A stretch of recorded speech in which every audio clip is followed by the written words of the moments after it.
Hey everyone, I'm Christie Vanover, the Pitmaster for Team Girls Can Grill. I'm gonna take you behind the scenes in my kitchen to show you what I go through to pick out the perfect competition chicken thighs.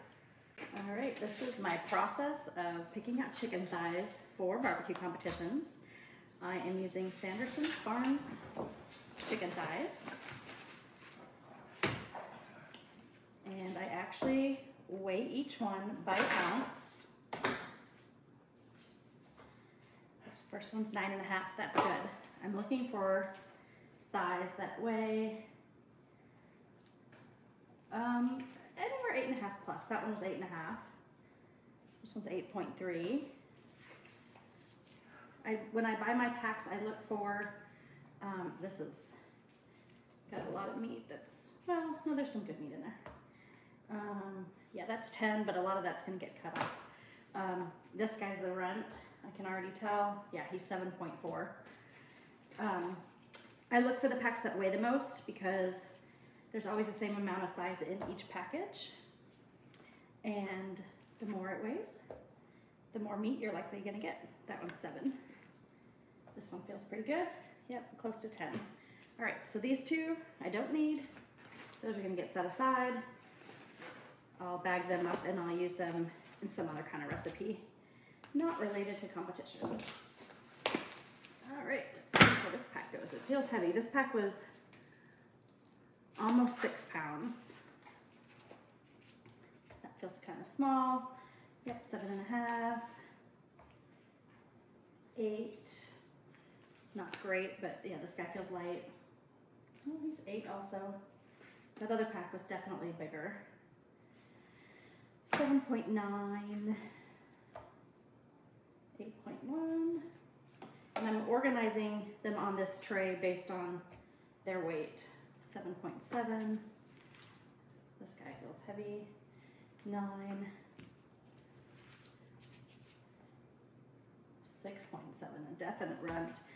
I aim to get 12 thighs. We're turning in 6, and my goal is to find 12 that weigh pretty close to the same amount, and like I said, closer to 9. That one's 9.3. So right now I have 1, 2, 3, 4, 5, 6, 7, 8, 9, 10, 11, 12, 13, but these guys over here, this guy was 7.9, I don't really want that. 8.1, 8, and 8.2. I know I have another pack in the fridge. He's 8.1. 8.9, yeah. The rest of these are closer to 9 and above. He's 8.5. He's a little bit runty. So I'm gonna go get another pack. All right, this pack weighs also almost 6 pounds, 5.87 to be exact. Let's see. Oh, this one already feels heavy. Oh, I'm wrong. Sometimes I can guess and sometimes I can't. 8.5. 9.2, 9.7, but a lot of that is going to be this that we're going to cut off, but I still like the feel of it. This one feels heavy. 9.6, 8.8,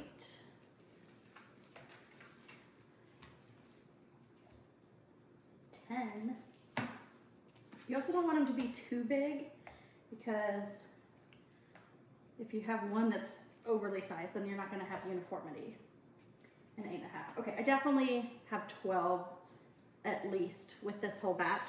So I'm going to weigh them again to just find the ones that are closest in weight.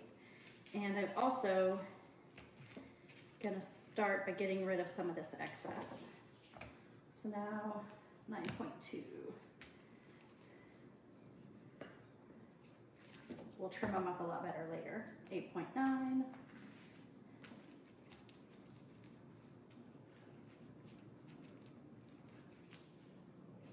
This is going to give us a more realistic weight, 9.3, so these two are really similar.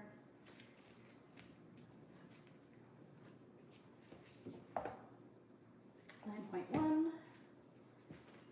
This guy's got a lot of excess fat, so it's actually going to probably weigh less than I originally planned on, but he still feels pretty heavy. Hey, 9.1. matches that. 9.3.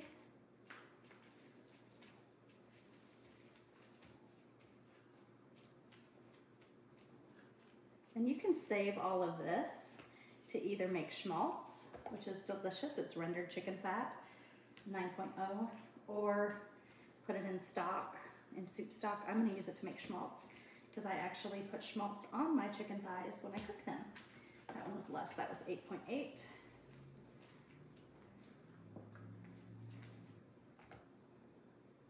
$9.5. He's a little bigger than the rest of these, but that's okay.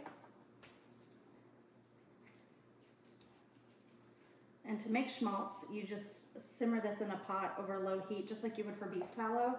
There's actually a recipe on my website at girlscangrill.com. It's 8.5.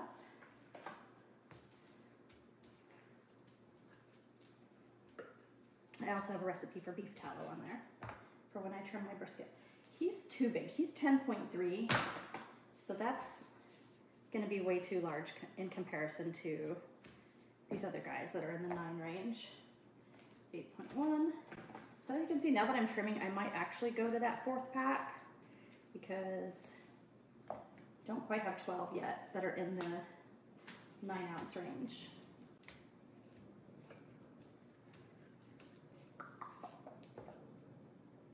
Yeah, he's 8.1. I wouldn't necessarily try to be super concise if it wasn't for the fact that these are for the jack. And that's the World Championships of Barbecue.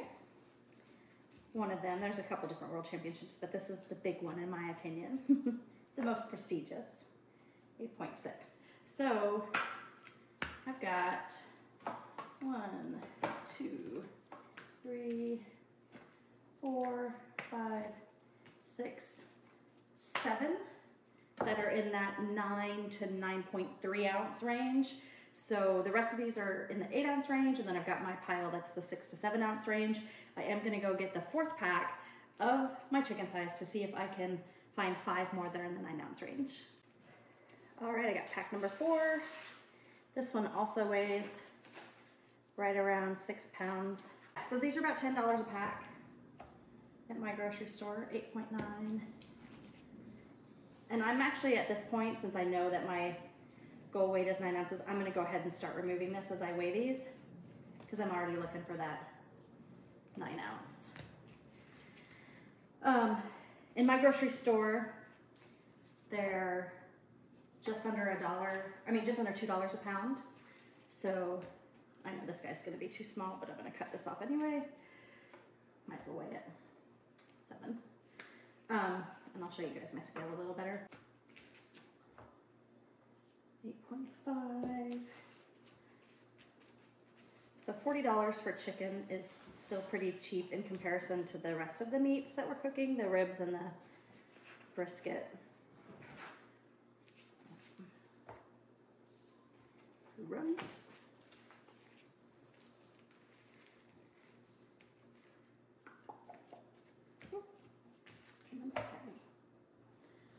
Yeah, this one is not giving me any big guys, unfortunately.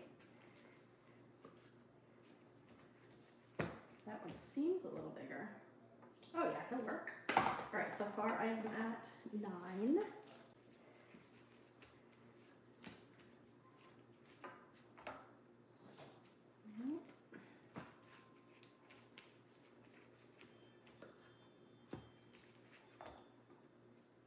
Really small. All right, so I ended up with 9 that are in the 9-ounce range. I'm gonna look for some that are maybe 8.9 because I only need 3 more. So if I can find something that's in that 8.8 to 8.9, I'll be happy with it. There we go. However, that was before I cut that off. Let's see how much that made a difference. Yeah.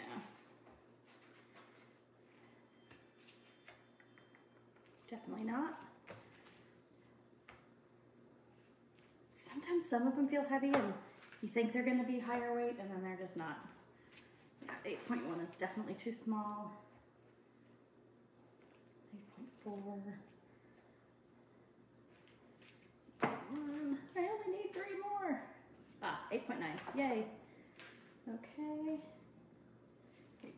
take it. 8.5. I think 8.5 was my next biggest. So what I'm gonna do, I think I've got 3 that are in the 8.5 range, yeah. Oh, 8.6.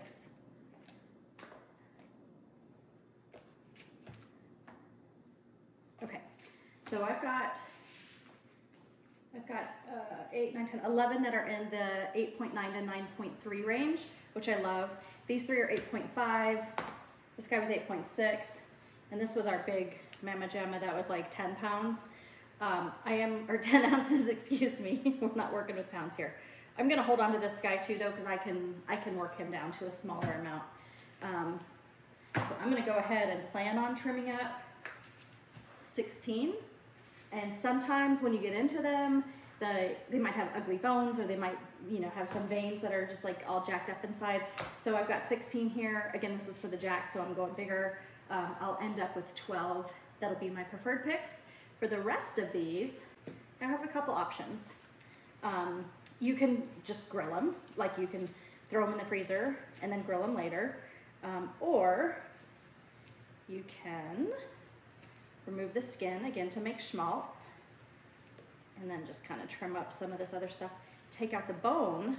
So if you buy boneless, skinless thighs at the grocery store, they're usually kind of expensive because the butcher has to do the extra work. But if you just do it yourself, there's kind of some extra meat on here. I'll explain that in a minute. But basically, I've got a boneless, skinless chicken thigh right now. So this is great for Asian dishes. You can throw them on the grill, marinate them. In my Filipino barbecue sauce recipe, I love doing that. Great for tacos also. I didn't trim it very good right now, but this piece is actually, all of this would go great in soup. So if you want to make some fresh chicken stock, you can do that maybe with some celery and onions and carrots is what I usually do. Throw it in there with a bunch of water and just let it simmer for several hours. And then you have some really good chicken stock. And since Thanksgiving's coming up, it's good to make all that now so that you have it for when you want to make your gravy or when you want to make your stuffing. When I make my cheese grits, I put stock in it instead of water, and it adds more richness. Again, you don't have to be perfect, but another thing that you can do with this chicken is cook it however you want to, boil it, microwave it, throw it in the grill, and then freeze dry it to make dog treats. Or you don't even have to freeze dry it. You can just leave it grilled and give it as dog treats. My dogs love it. But if you freeze dry it, it gives a little bit of a texture for them too. But you do have to cook it first before you freeze dry it. Alrighty. Just gonna do one more here. And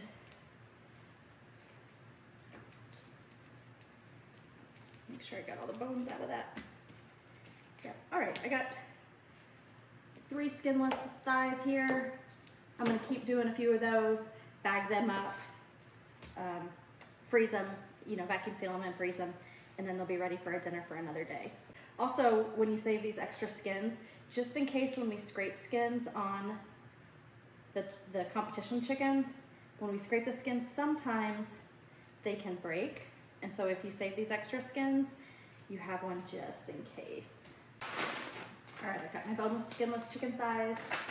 I'm actually packaging them 4 to a bag. These are quart-size bags. You could put 8 in a gallon-size bag if you think you'll use 8 at a time. I may, but I like the freedom of being able to just pull out 4 if I only want to do 4. Now, for these other chicken thighs that I'm not going to use for competition, I like to clean them up a little bit so that they are ready to cook. Main thing is, cut off that extra flab of fat. Now when you grill them on your barbecue, on your smoker, on your grill, whichever, they're gonna have a little bit better shape. They don't have to be as pretty as competition, but you don't wanna grill them with this extra flabbiness right here, because that's just gonna be hard for people to bite through. It can get rubbery. I like to do this cleanup in advance before I freeze them. So they're just ready to cook with right away. All right, now I have a gallon-sized bag, and that's what I'm gonna put these in. I usually put about 8 per bag. I'm able to fit 4 in per row. And that still gives me a lot of headspace for when it's time to vacuum seal it. You can find links to all the equipment that I'm using today in the description below. These are affiliate links, which means that I will benefit a little bit. I'll earn somewhat of a commission when you guys purchase the item, so I appreciate that in advance. And it doesn't cost you guys anything extra for you to purchase it through me. I've got the links for the bags, for my vacuum sealer, for my scale, for my scissors, which I'll go through a little bit later. Yeah, everything to hook you guys up. All right, here's how to use the vacuum sealer. You basically open it, slide it in. There's a little drain dip right here. You just make sure it folds into that. Turn it to operate, press vacuum seal.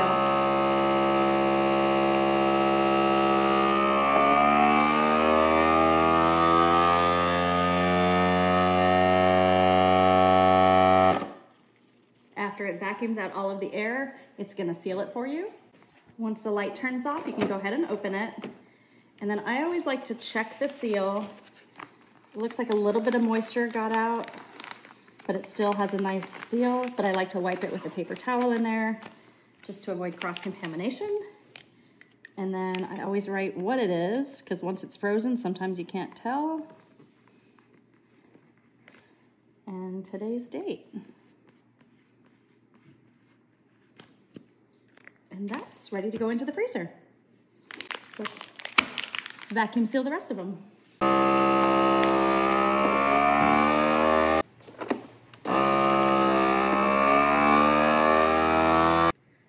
This is what I get after I select my chicken thighs for competition. These are the thighs that I selected for the judges. They're gonna go in the fridge. It's really important that they're nice and cold before we do the actual trimming and scraping of the skins. I've got my semi-trimmed chicken thighs here for a future meal. I've got some boneless, skinless chicken thighs here for a future meal or dog treats. These are all the chicken skins that I trimmed up already. They're gonna be boiled down slowly and made into schmaltz. And then these are all the bones. I've also got onions, celery, and carrots in here. I'm gonna add a heavy amount of salt and pepper and a whole bunch of water, basically all the way to the top. I'm just gonna let that simmer for several hours until I make a nice stock that I'll strain. I hope this video content has been helpful for you guys. Please be sure to leave a comment below and let me know what you think. Also, I wanna know, do you like the vertical format? Do you prefer horizontal format? I'm here to help you guys. I wanna make it easiest for you to learn as much as I know about barbecue. Be sure to like and subscribe to Girls Can Grill.